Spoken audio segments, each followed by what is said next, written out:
All right, we'll go ahead and get started.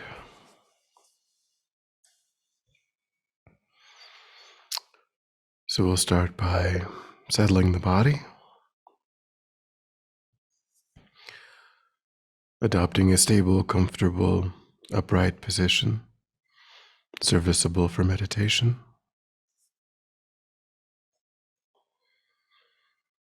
So we think about keeping our feet flat and our back straight, torso open, hands in the lap right over left with the palms upturned and the thumbs gently touching. Our eyes are gently closed or slightly open, making sure we let in enough light to remain alert.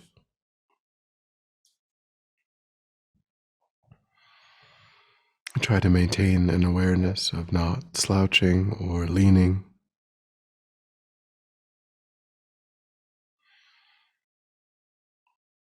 We also release any unnecessary rigidity in the body.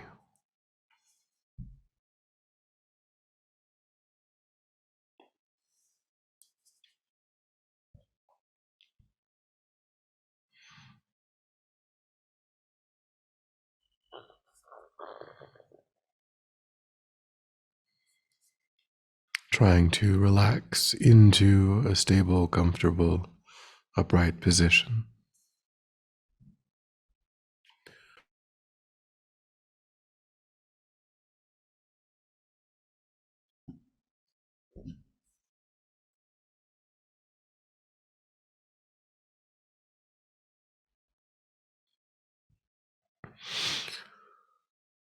And begin to pull back your awareness from attending to the environment,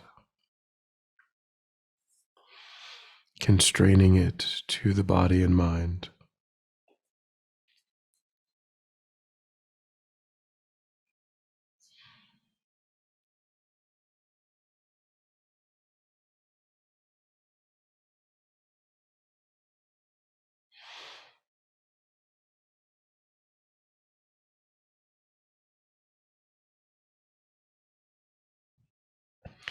Concentrating your awareness in the present moment by attending closely to the physical sensation of the air moving into and back out of the tip of the nostrils.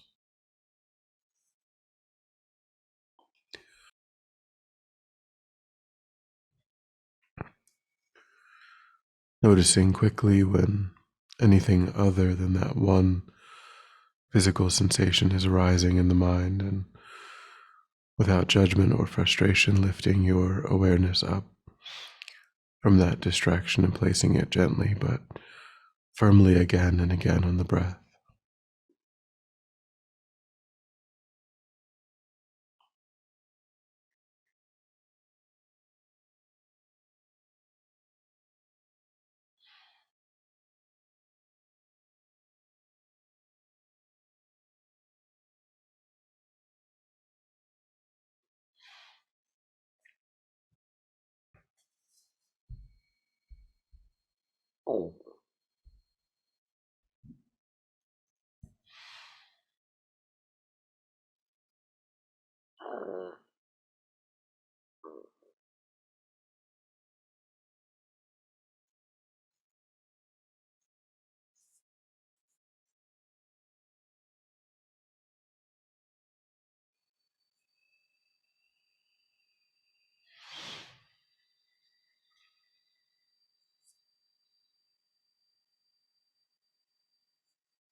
then generate a broad and altruistic motivation, thinking of the kindness of others and wanting to repay that kindness, recognizing that genuine inner transformation is the best method.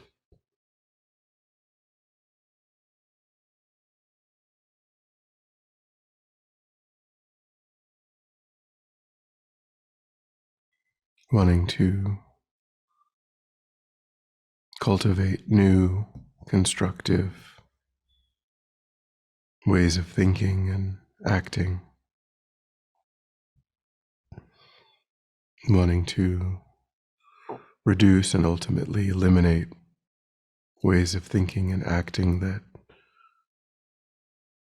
are painful for oneself and give rise to actions that harm others.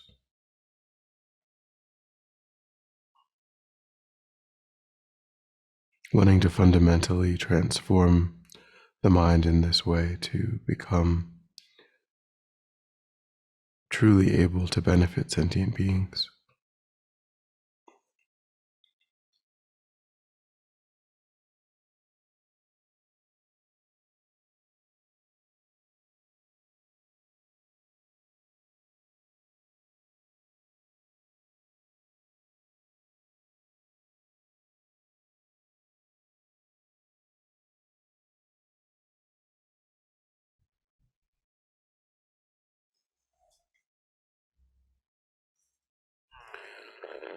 Then today we'll contemplate the last of the major points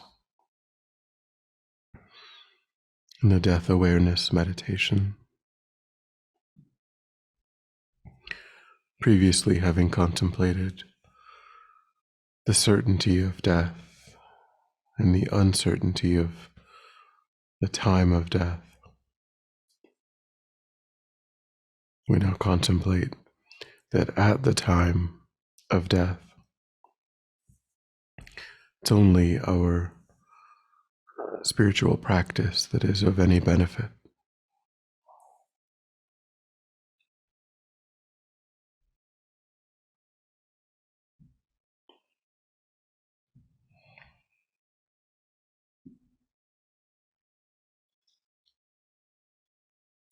So we can try to imagine that the time of our death has arrived.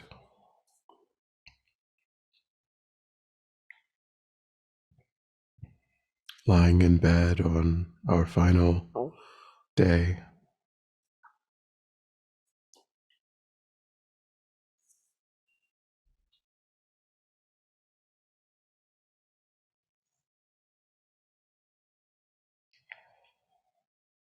it's likely that we would be in the company of friends and family.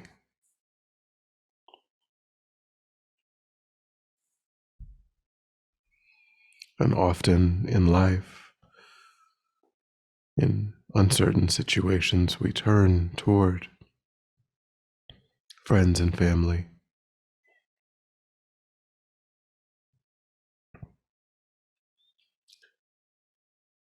But during this experience, when the mind is going to separate from the body, enter the intermediate state and take rebirth,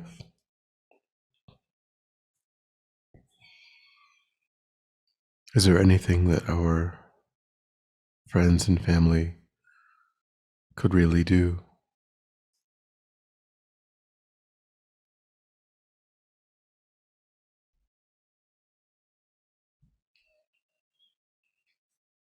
They might deeply wish for us to remain in this life, but that's not an option at this point.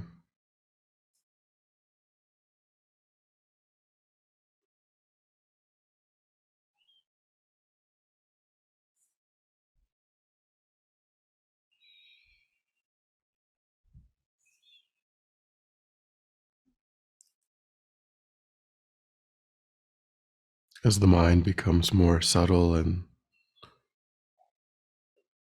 we begin to lose awareness of the outside, the process of going through the dissolutions, something that we do alone.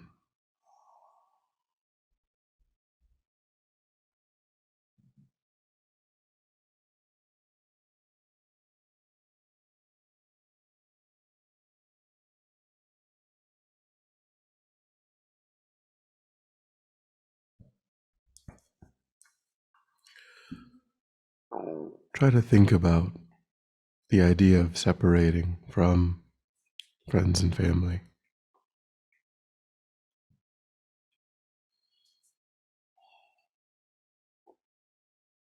What kind of reaction does that cause in the mind?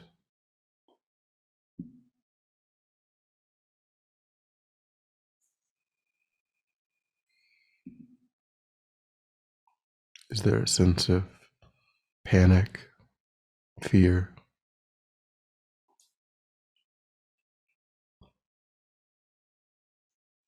anxiety,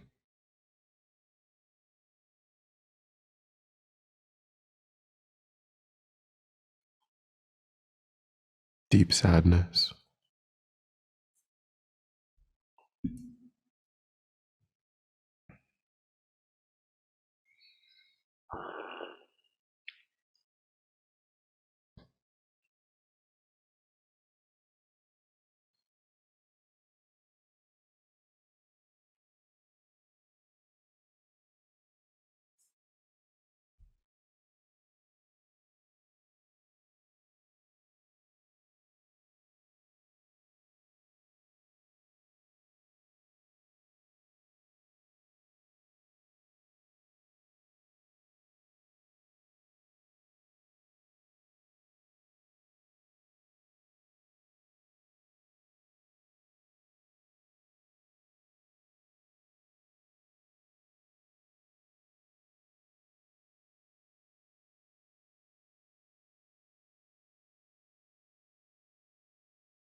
Since our death is unavoidable,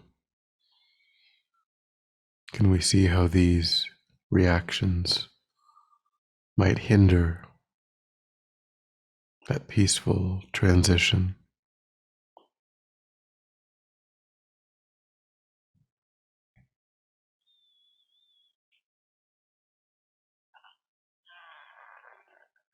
And clinging to something that we're powerless to actually hold on to.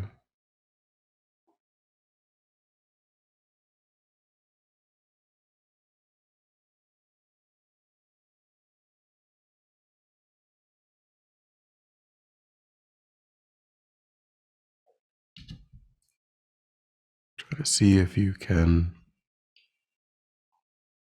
give rise to a sense of being at peace with that separation.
at this time we'll also be surrounded by our possessions, all of the things that we've accumulated and enjoy.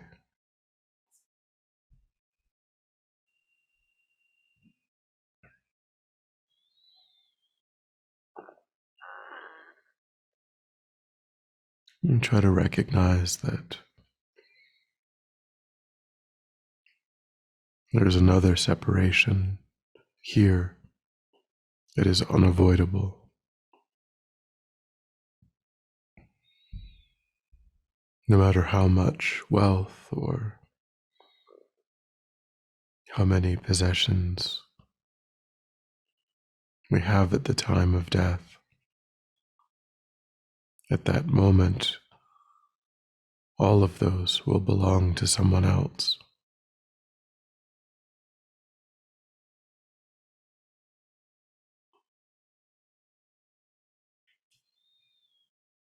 And again, if our mind is caught up in worry about that separation or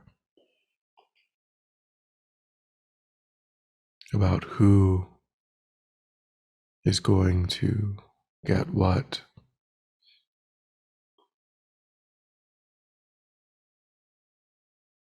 or what will happen to our possessions, then again, we'll find it difficult to be at ease.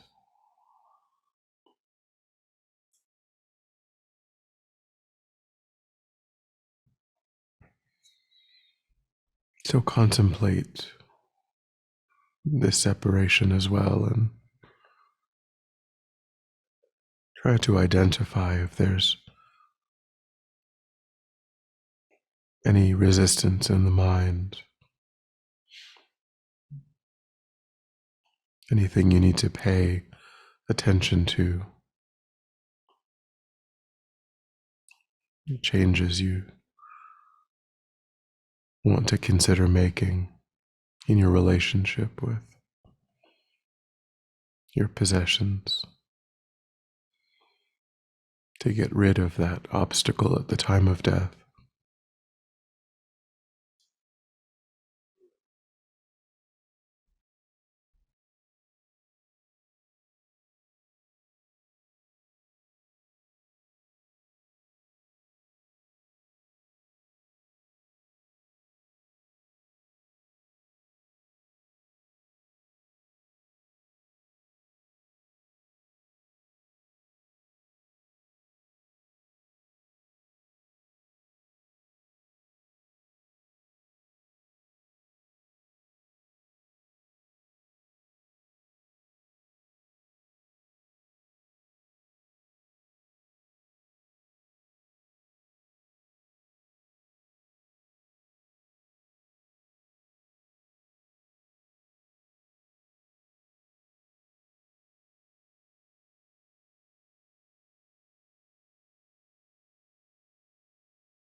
Then the final point is that even our body is of no help at the time of death.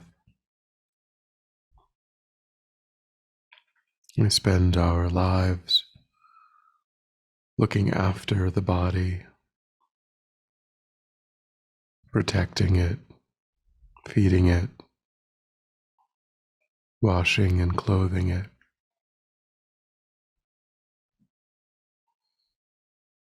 Worrying about its aging.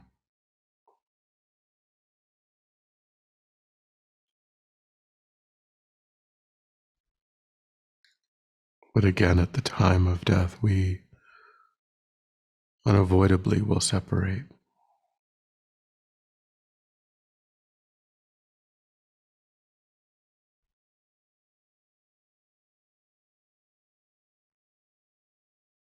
So try to think about any attachment that you have to this body, remaining together with this body.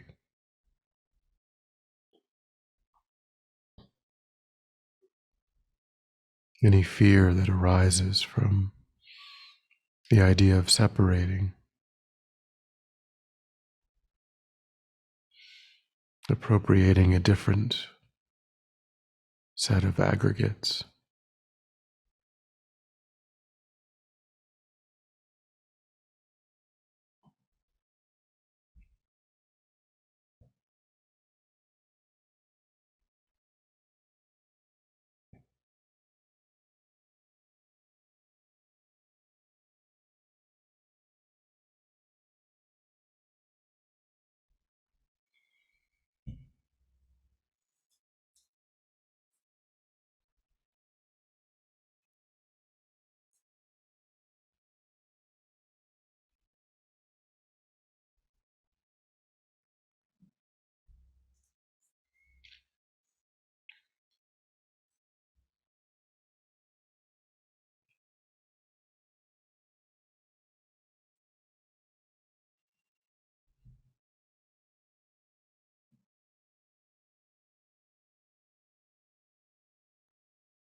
In contemplating these points, we see that clinging to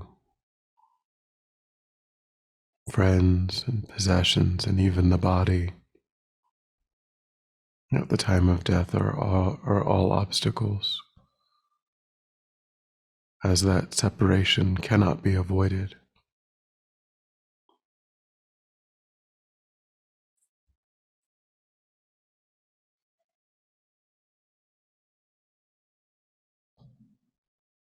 And relying on contact with friends and possessions and even the body is counterproductive, as it is the mind that experiences death, and the imprints in the mind that determine what happens at the time of death.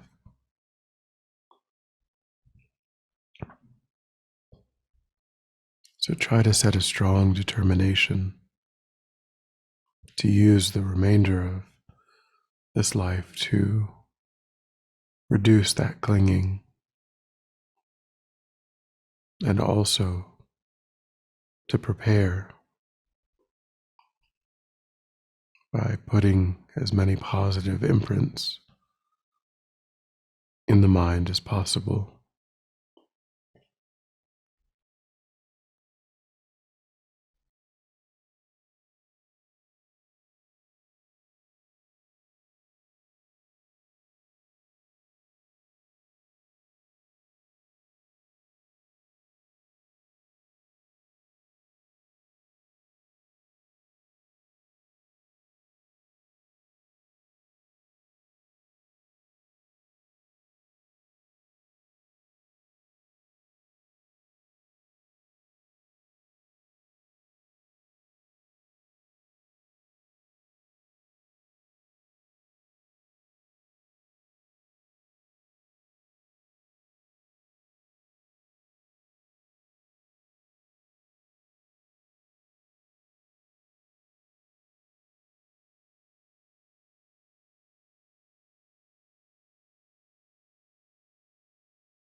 And then when you're ready, we'll come back together.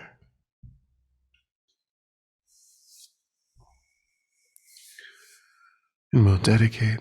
So recollect your altruistic motivation and think that this contemplation has actualized that motivation, which created positive energy in the mind, which you now offer for the benefit of all sentient beings, without exception, letting the fruit of your practice go.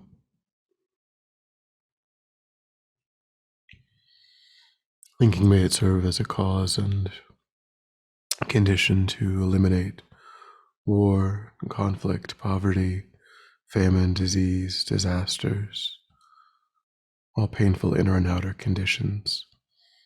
May it fully ripen the minds of all sentient beings. May they quickly meet perfect teachers and arise in the state of full enlightenment. May I too achieve the state of enlightenment, so I might benefit sentient beings perfectly. May any obstacles facing the Guru's long life be completely dispelled, and may I and all sentient beings in this moment come under the joyful care and guidance of enlightened beings. May we be guided and protected until we swiftly achieve that state of enlightenment.